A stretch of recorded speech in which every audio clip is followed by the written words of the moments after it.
Bonsoir à tous, bonsoir à toutes et bienvenue dans une nouvelle vidéo. J'espère vous trouver au meilleur de votre forme. Comme toujours, j'espère que vous allez très bien les amis, les merengues. Nous avons un nouveau numéro 7, Vinicius Junior qui va prendre le 7. Finalement, il était temps qu'il prenne ce numéro emblématique de Ronaldo, de Raoul entre autres. Et Rodrigo qui prend le numéro 11 également, très bien. Ça fait plaisir d'avoir des numéros qui correspondent vraiment à des stars plutôt pour nos stars. Et du coup, le numéro 9, on n'a plus Benzema. Et vous voulez Harry Kane ou Kylian Mbappé? Eh bien, moi, j'ai changé d'avis. Je veux Julián Álvarez. On en parle.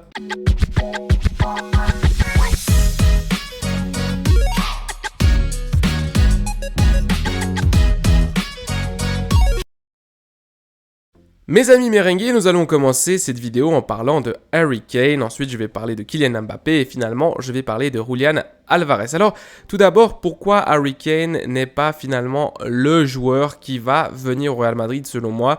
Et vous avez cette question légitime, vous pouvez vous la poser, vous pouvez vous dire mais attends, ce n'est pas le joueur que tu voulais finalement. Harry Kane, un profil qui ressemble à celui de Karim Benzema au niveau sportif. Et oui, au niveau de ses qualités, on va dire footballistiques, c'est vraiment le joueur idéal pour venir remplacer Karim Benzema, tout simplement parce qu'il a cette qualité au niveau du jeu. Il peut venir décrocher, créer du jeu associatif au milieu de terrain, construire l'attaque depuis le milieu de terrain, et c'est un joueur très polyvalent, c'est un attaquant bien complet, pas du tout seulement un numéro 9, mais au contraire un attaquant qui peut déborder, qui peut venir aider à l'appui sur les ailes, etc. Mais alors, pourquoi ne va-t-il pas venir selon moi? Alors déjà, le premier facteur que vous voyez à l'affichage, c'est le salaire. Il coûte normalement, selon ce que j'ai vu sur Foot Mercato, 12 millions par saison au coffre de Tottenham. Mais il faut savoir qu'en Espagne, lorsque tu gagnes au-delà d'un certain montant, lorsque c'est des sommes astronomiques comme celle-ci par exemple,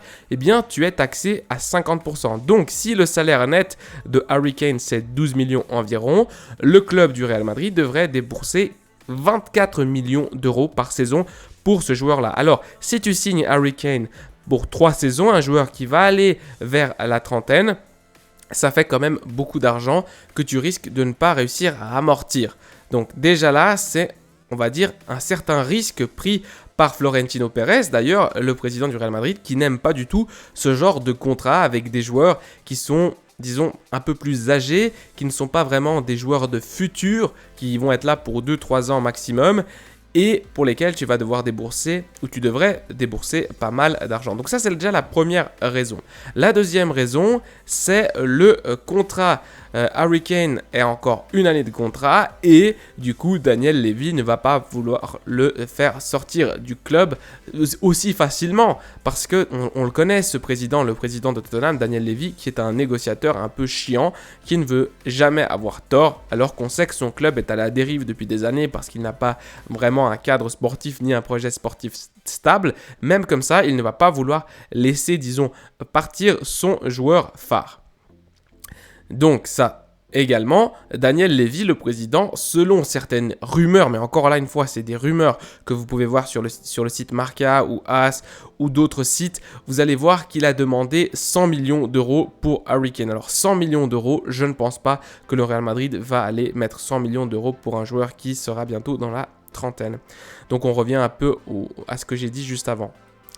Et enfin, peut-être le facteur le plus important, disons, c'est que, comme j'ai dit, Tottenham n'a pas un projet sportif stable. Ils ont accumulé les entraîneurs, Villas-Boas, Nuno Espirito Santo, Mourinho. Ils ont eu, à part Pochettino, avec Antonio Conte récemment, tous les entraîneurs qui viennent à Tottenham, qui essayent d'imposer un style de jeu, vous pouvez l'aimer ou ne pas l'aimer, et bien finissent par s'énerver avec la directive et finissent par sortir, par quitter le club de façon un peu, voilà, c'est pas très beau. Par exemple, Antonio Conte qui est parti en faisant une conférence de presse où en gros il insultait le club et en gros il disait mais c'est pas possible qu'on n'ait pas en gros une mentalité de gagnant, et si Tottenham n'est pas prêt à changer, eh bien on ne va pas changer.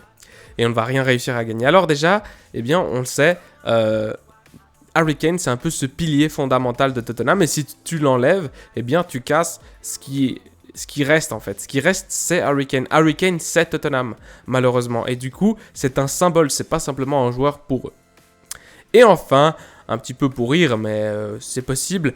Harry Kane est un joueur britannique et on sait que les joueurs britanniques qui sont arrivés en Liga, finalement, n'ont pas vraiment réussi à s'imposer et à montrer toute leur qualité. Alors c'est peut-être une malédiction et pourquoi pas, on ne sait pas, hein, mais évidemment, vous allez me dire, bon, c'est une malédiction, c'est un peu, voilà, un bad luck, c'est un peu une rumeur, c'est un peu, voilà, c'est arrivé, mais Harry Kane, c'est un joueur de classe mondiale qui a déjà montré avec Tottenham ce qu'il sait faire, mais également avec sa sélection. Donc, c'est un risque, on va dire, mineur, mais je vous l'ai quand même mis là. Donc, pour toutes ces raisons, je pense que Harry Kane va difficilement atterrir au Real Madrid.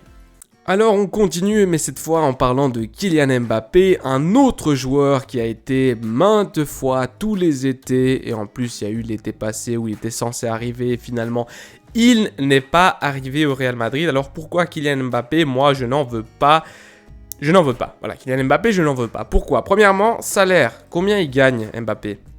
On ne sait pas. Parce que vous vous rappelez que lorsqu'il a renouvelé avec le Qatar Saint-Germain, on a parlé déjà de sommes astronomiques, mais ensuite de droits de sponsoring, droit à l'image. C'est un joueur qui veut tout contrôler, qui veut avoir 100% de ses droits d'image, qui veut avoir un contrôle sur comment le club est géré, etc. Et pour moi, ça, c'est un joueur qu'il ne faut absolument pas prendre, un joueur qui veut être plus qu'un joueur de foot.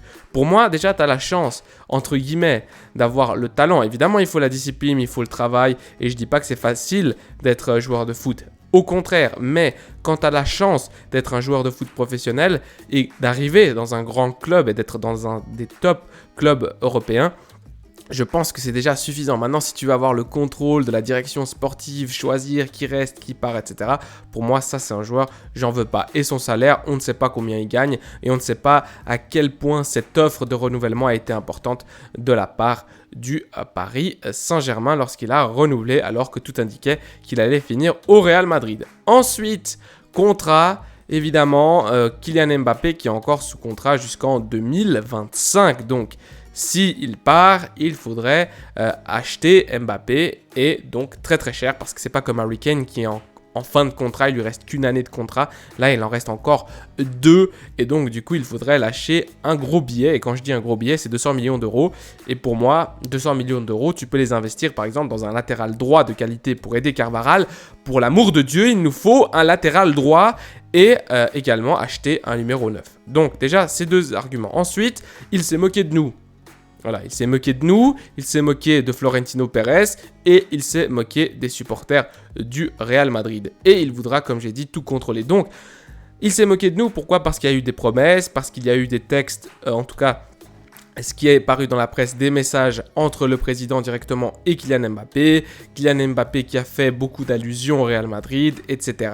Qui ne s'est jamais vraiment positionné. Et pour moi, quand tu sais que tu vas rester au Paris Saint-Germain, tu fais pas tout ce cirque et tu dis clairement non, pour l'instant, je ne sais pas. Je vais en tout cas rester dans une position plutôt humble et pas faire ces appels de phare au Real Madrid, ensuite ces appels de phare au Paris Saint-Germain pour ensuite finalement finir, rester, renouveler avec Paris. Pour moi, il s'est un peu moqué de tout le monde et il a utilisé un peu les deux côtés, le Paris Saint-Germain et le Real Madrid, pour avoir la meilleure offre possible et finir avec la meilleure place possible. Alors si vous voyez ça d'un côté business, du côté marketing, du côté disons intelligence presque, j'allais dire, eh bien oui, il l'a très bien fait, il a utilisé les deux camps pour augmenter le prix en fait. Voilà. Augmenter le prix. Sa valeur a augmenté parce que les deux camps le voulaient beaucoup et il a réussi à avoir le meilleur contrat possible. Oui, mais pour moi, ça c'est jouer avec le club et surtout c'est montrer que tu ne veux pas venir au Real Madrid, tu veux juste simplement être le meilleur joueur, le plus connu, le mieux représenté, etc. Alors, si tout d'un coup, évidemment, attention, si tout d'un coup Mbappé change complètement et il dit bon moi je vais venir au Real Madrid en gagnant un peu moins d'argent et je m'excuse, parce qu'il y a des rumeurs comme quoi il s'est déjà excusé avec le président, alors là oui, mais pour l'instant je ne suis pas sûr de tout ça et pour moi dans les attitudes qu'il a Mbappé de vouloir tout contrôler, c'est pas un joueur qui m'attire spécialement. Mes amis, pour finir cette vidéo, pour la terminer, je voulais parler de mon choix, en tout cas de mon nouveau choix. Je le préfère maintenant à Harry Kane. Évidemment, c'est un profil un peu distinct, mais c'est un joueur qui me plaît beaucoup. C'est Julián Álvarez, le deuxième seulement avant-centre au niveau de la hiérarchie dans l'équipe de Pep Guardiola à Manchester City. Alors, il a seulement 23 ans. Alors, première chose impeccable, c'est un jeune joueur, donc dans le profil des joueurs qu'aime bien Florentino Pérez. Ensuite, comportement exemplaire.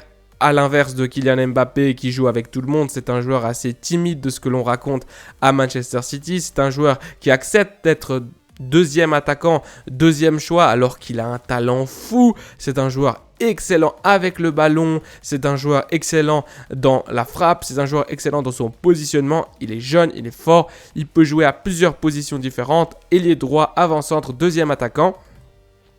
Il parle espagnol puisqu'il est argentin, donc pas de problème de langue.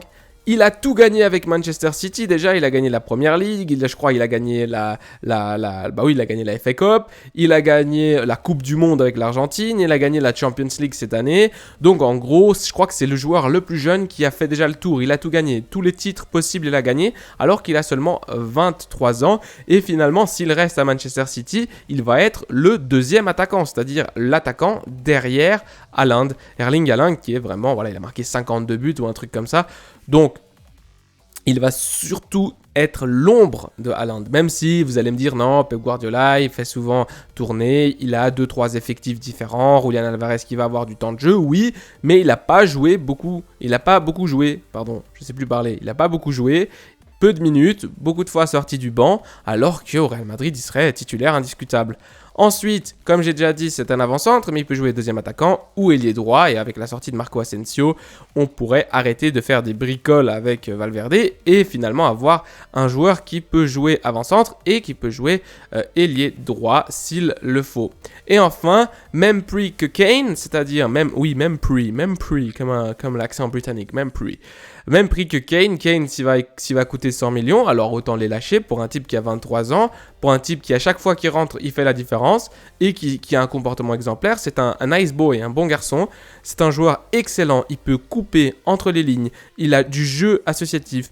Il a un flair, le flair du numéro 9. Surtout, c'est ça que j'aime sur ce joueur. Il est toujours bien placé. Il sent les coups. Après, évidemment, il a des qualités qu'il n'a pas. Par exemple, le jeu de tête, eh bien, c'est un joueur qui fait 1m70, je crois. Donc, ça va pas être un joueur qui va te mettre des têtes de malade s'il est face à des défenseurs centraux très grands. C'est un joueur quand même qui n'a pas cette qualité-là, mais qui en a beaucoup d'autres. Il a le jeu associatif, il a la vitesse, il arrive à percuter, il arrive à prendre en 1 contre 1, il arrive à demander le ballon dans le dos, il arrive à créer du jeu associatif, comme j'ai dit. Donc c'est un joueur excellent.